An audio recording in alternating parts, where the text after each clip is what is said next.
let's look at this program called Writing the Equation of a Line. We're now looking at a program that I think is often overlooked, but if students and teachers will take the time in Algebra 1 to master it, it will give them an advantage in all math classes. I found as a math teacher, high school topics, that this is the most useful in calculus. And the students that get used to this program and don't try to stick to other problem-solving means actually go much further.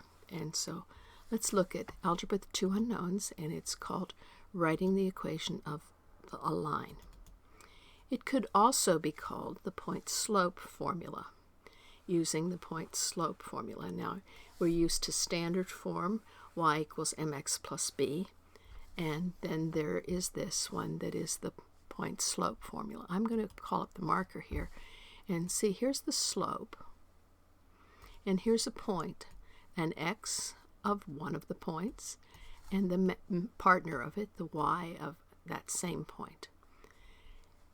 And if you solve for m, you'll see that you would get y minus y1 over x minus x1, which is almost the definition of a slope, because slope is, by definition, y2, change in y, over the change in x. And you can calculate that when you have two known points.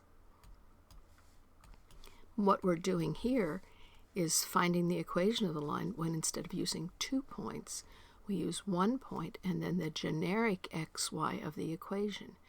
And if you just think about this being cross multiplied, you get m times x minus x1 equals y minus y1. And you should memorize this formula called the point-slope formula.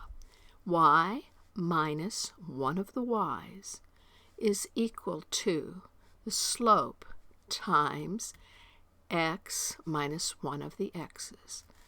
Y minus y1 equals m parentheses x minus x1. Commit it to memory. You will be wise if you do so. So let's look at a new problem and look at the clues for this equation. We have clues here, and it says, find the equation of the line with x-intercept of 1 and y-intercept of 7. Now, this set of clues is the one that's the most difficult for students to get, because when I had kids working this and I'd show one that usually didn't come up as the first example, and kids would start to work and then they'd get this clue and they would put things in where they thought they went, and then pretty soon they'd check and it wouldn't be right and their hand would go up in the air. And I usually had to teach many students one-on-one, and then they would help with the student that was next to them. So let's try to get this one. This one is sort of fortunate that it came up first, but it is one of the hardest set of clues to get the point slope out of. Let's look at the marker here. An x-intercept of 1 means, let me see if I can put it over here, means that our equation of interest crosses the x-axis at 1. And a y-intercept of 7 means that it crosses the y-axis. I ran out of space. 1, 2, 3, 4, 5, 6, 7. It's 7. My Windows mouse just turned into a pendulum. All right, so we have these 2 points, and you can just at a glance see that there's only one equation that passes through those points, and we want to know what that equation is. And I contend that this point-slope formula is going to be the most efficient way to find the equation that you're looking for, no matter what the circumstances are here. The trouble that students have is that they like to put this in for the y and this in for the x, and they make a mistake because these 2 points do not, these 2 coordinates do not belong to the same point. I usually go up there and say, what's the full name of each of these points? And usually for about half of the kids, that's enough to get them on the right track. What's the full name of this point that crosses the y-axis at 7? Its x value is 0, and its y value is 7. What's the full name of this point that has an x-intercept of 1? It's 1, 0. Now look at that and make sure you get that. Now I need one point, a y, and it's matching x for this formula.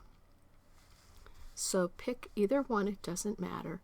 I usually like the one with the 0 for the y so that I have the y by itself, but it really wouldn't matter. See that? I'm going to minimize that and get 0 and 1 in here. And then we'll pull this marker back up again, and I'll sketch this over here.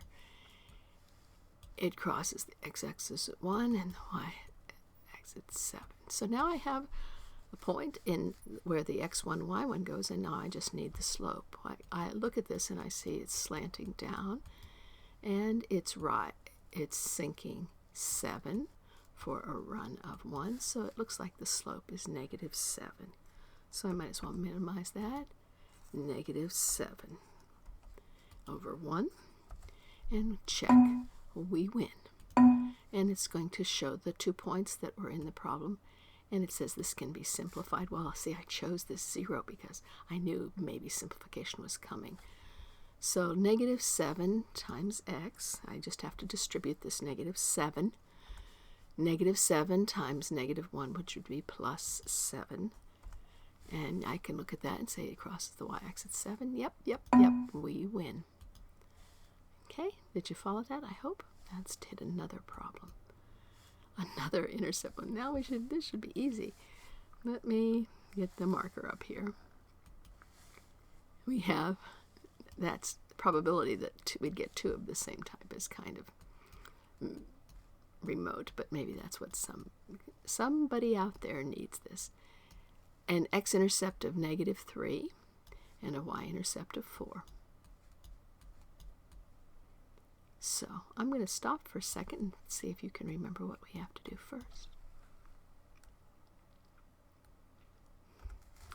Is -3 for a point that's of interest? It's not a point of interest. The -3 point of interest that we're after is -3, 0. The other point of interest is 0, 4. So I have to pick one of those points. Like I said, it doesn't really matter. You could use either one. Sometimes I pick the easiest one, but most of the time I'll pick one that has a 0 for the y. I'm going to put the 0 here and a -3 here. And negative and negative means that's going to end up being positive. So I'm going to minimize that, and I'm going to put in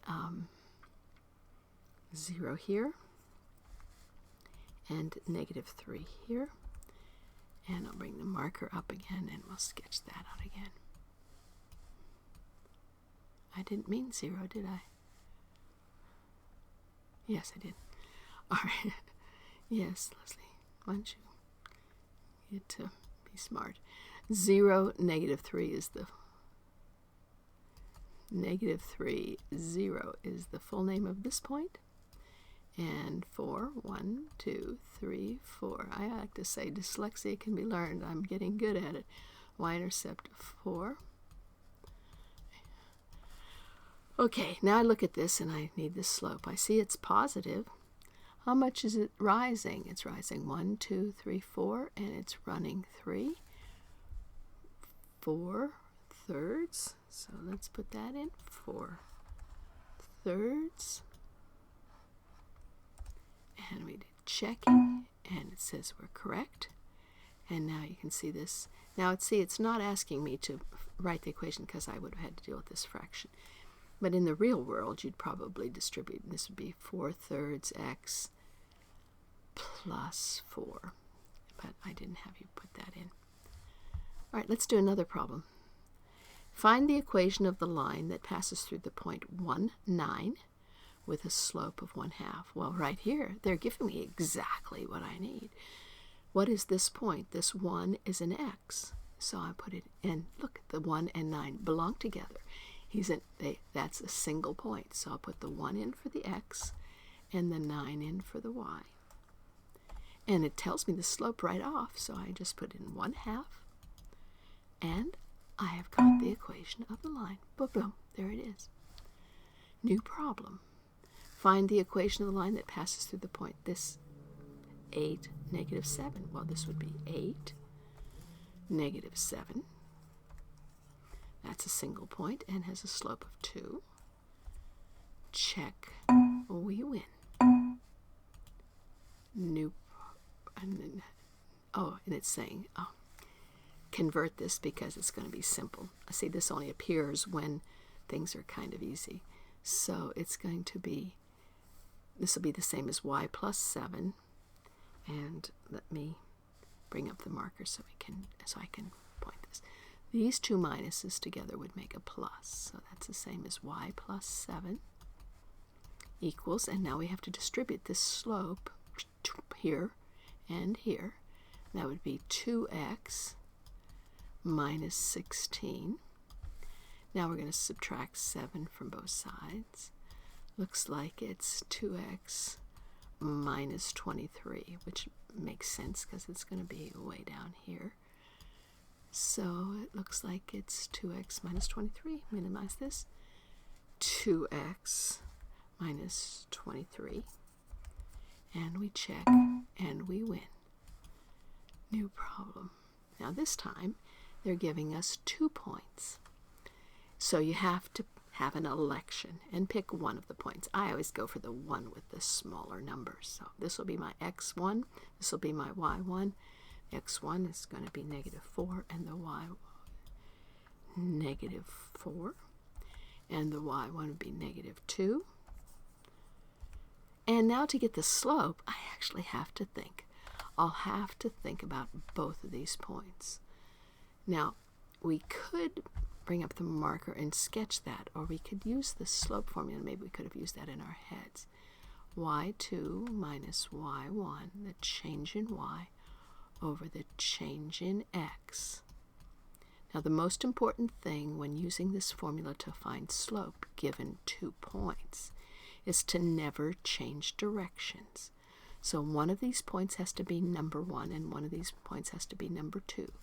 So I'm going to let this one be 2, and then it'll be negative 8 will be the y2 minus y1, which would be negative 2.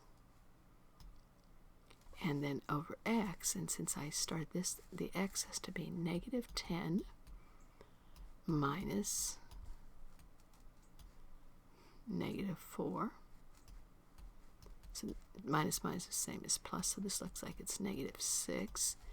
And this is plus, and this is negative 6. So it looks like the slope would be 1, doesn't it? Let's see if I've completely lost my mind. Check, we are correct. And it says the problem can be simplified, of course. Y minus negative 2 would be y plus 2.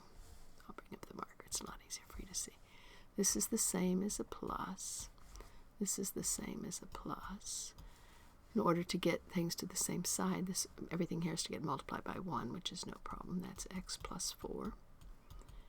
And we get y plus 2. So we'll subtract 2 from both sides. So it looks like it's x plus 2. I'll minimize that and put this 2 down here. And the slope is 1. And we check this, and we are right. And you can see, looking at the graph, everything jives. So I hope you can work on the all-purpose equation writer. If you run into a problem that's a little difficult, maybe you can ask somebody.